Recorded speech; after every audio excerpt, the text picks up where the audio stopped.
नमस्कार भाइयों। आज का ये वीडियो उन भाइयों के लिए है जिन भाइयों का हाथ, पैर या संपूर्ण शरीर ढीला ढाला पड़ गया है या फिर संपूर्ण शरीर की नसें ढीली ढाली पड़ गई हैं। वैसे तो सभी के शरीर की प्रकृति अलग अलग होती है और सभी के शरीर की बनावट भी अलग अलग होती है। किसी का शरीर बहुत सख्त होता है, किसी का शरीर बहुत सॉफ्ट होता है, किसी का शरीर बहुत ढीला ढाला होता है, किसी का शरीर बहुत तगड़ा होता है, किसी का शरीर बहुत कमज़ोर होता है, किसी का शरीर बहुत मोटा होता है, किसी का बहुत पतला होता है, किसी का छोटा होता है, किसी का बड़ा होता है। तो ये जो है कि जन्म से ही मिलता है प्रकृति के अनुसार, है ना। और ये जो प्रकृति है ये अपने पूर्व जन्म के कर्मों के आधार पर तय होती है। तो पूर्व जन्म के कर्मों के आधार पर सबके शरीर की बनावट अलग अलग होती है।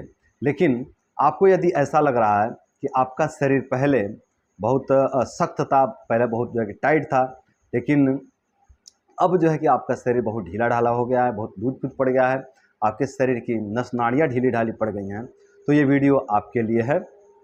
तो हम आप लोग को बताने वाले हैं कि यदि आपके शरीर की नस नाड़ियाँ ढीली हो गई हैं, आपका शरीर पूरा लूज फूज पड़ गया है, तो आप इस समस्या को कैसे दूर करें, अपने शरीर को पुनः सख्त कैसे बनाएं, ये हम आपको बतलाने वाले हैं। लेकिन इससे पहले हम लोग ये जान लेते हैं कि किन किन कारणों से शरीर ढीला ढाला पड़ता है, किन किन कारणों से शरीर लूज फूज पड़ता है।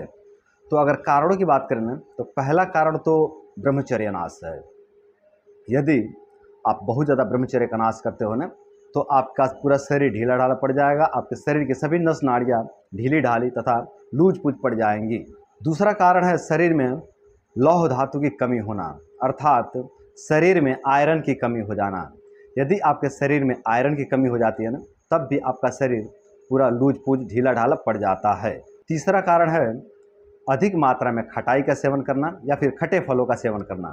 यदि आप अधिक मात्रा में, बहुत अधिक मात्रा में खट्टे फलों का सेवन कर लेते हैं या फिर बहुत ज़्यादा मात्रा में आप खटाई का सेवन कर लेते हैं, तो इस गलती के कारण भी आपका शरीर पूरा ढीला ढाला पड़ जाता है और आपके शरीर की सभी नस नाड़ियाँ भी ढीला ढाला पड़ जाती हैं तथा दुर्बल हो जाती हैं।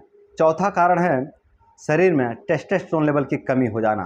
यदि आपके शरीर में टेस्टोस्टेरोन कम हो गया है, तब भी आपका शरीर ढीला ढाला लूज फूज पड़ जाएगा। पांचवा कारण है शरीर में कैल्शियम, प्रोटीन तथा जिंक की कमी हो जाना।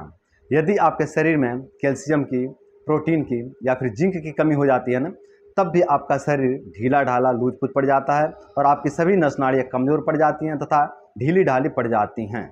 छठवां कारण है पेट की जठराग्नि का मंद पड़ जाना।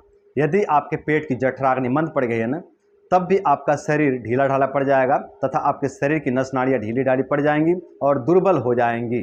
आपका सातवां कारण है कि यदि किसी भी कारण से आपके शरीर का क्षय हो जाता है ना, आपका शरीर का वजन गिर जाता है ना, तब भी आपका शरीर ढीला ढाला पड़ जाएगा और आपके नस नाड़ियाँ भी ढीली ढाली पड़ जाएंगी और आपकी नस नाड़ियाँ पूरी तरह से दुर्बल पड़ जाएंगी। तो ये कुछ मुख्य कारण हैं जिन कारणों से शरीर तथा शरीर के नस नाड़ियाँ दुर्बल तथा ढीला ढाला पड़ जाती हैं।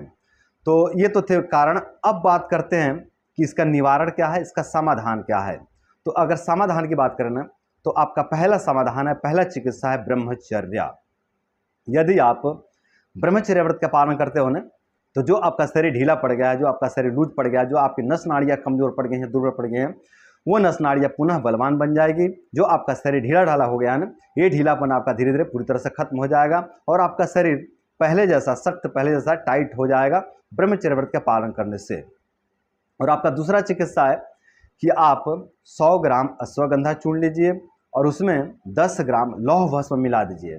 मैं फिर से रिपीट कर देता हूँ, 100 ग्राम अश्वगंधा का चूर्ण लीजिए, उसमें 10 ग्राम आप लौह भस्म मिला दीजिए और इसको मिला करके अच्छे से मिक्स करके एक डब्बे में रख लीजिए और इसमें से सुबह शाम भोजन के बाद आधा चम्मच की मात्रा में सेवन कीजिए। सुबह शाम दोनों टाइम खाना खाने के बाद आधा चम्मच की मात्रा में इस चूर्ण में से आप सेवन कीजिए। तो इस चूर्ण के सेवन से भी ना आपके शरीर में जो है कि बल की वृद्धि होता है और जो आपके शरीर की नस नाड़ियाँ दुर्बल पड़ गई हैं ना, जो आपके शरीर की नस नाड़ियाँ कमज़ोर हो गई हैं या फिर जो आपका शरीर लूज फूज पड़ गया, ढीला ढाला पड़ गया ना, ये ढीलापन धीरे धीरे पूरी तरह से खत्म हो जाता है और आपके शरीर की नस नाड़ियाँ पुनः जो है कि बलवान बन जाती हैं, पुनः आपके शरीर की नस नाड़ियाँ पहले जैसा सख्त बन जाती हैं। तो ये दोनों प्रयोग करके आप अपने शरीर के ढीलापन को दूर कर सकते हैं, अपने शरीर के नस नाड़ियों को पुनः जो है कि बलवान बना सकते हैं, अपने नस नाड़ियों के ढीलापन को दूर कर सकते हैं। वे ढीलापन चाहे कहीं भी हो, किसी भी अंग में हो, चाहे वो हाथ में हो, पैर में हो, चाहे पेट में हो, चाहे वो प्राइवेट पार्ट में हो, चाहे कहीं भी शरीर के किसी भी अंग में यदि ढीलापन आ गया, किसी भी अंग के जो है कि नस नाड़ियाँ ढीली पड़ गई हैं, कमज़ोर पड़ गई हैं, तो ये जो है कि दोनों प्रयोग करके आप अपने इस ढीलेपन की समस्या को धीरे धीरे पूरी तरह से खत्म कर सकते हैं। तो दोस्तों आज के लिए बस इतना ही। आशा करते हैं कि इस वीडियो की मदद से आप लोग अपने शरीर के ढीलापन को दूर करेंगे, आप लोग अपने शरीर के नस नाड़ियों के ढीलापन को दूर करेंगे और अपने शरीर तथा अपने शरीर के नस नाड़ियों के ढीलापन को दूर करके अपने शरीर तथा शरीर के नस नाड़ियों को पुनः बलवान बना करके आप लोग अपने जीवन को सुंदर, सरल एवं सफल बनाएंगे। तो आज के लिए इतना ही। नमस्कार।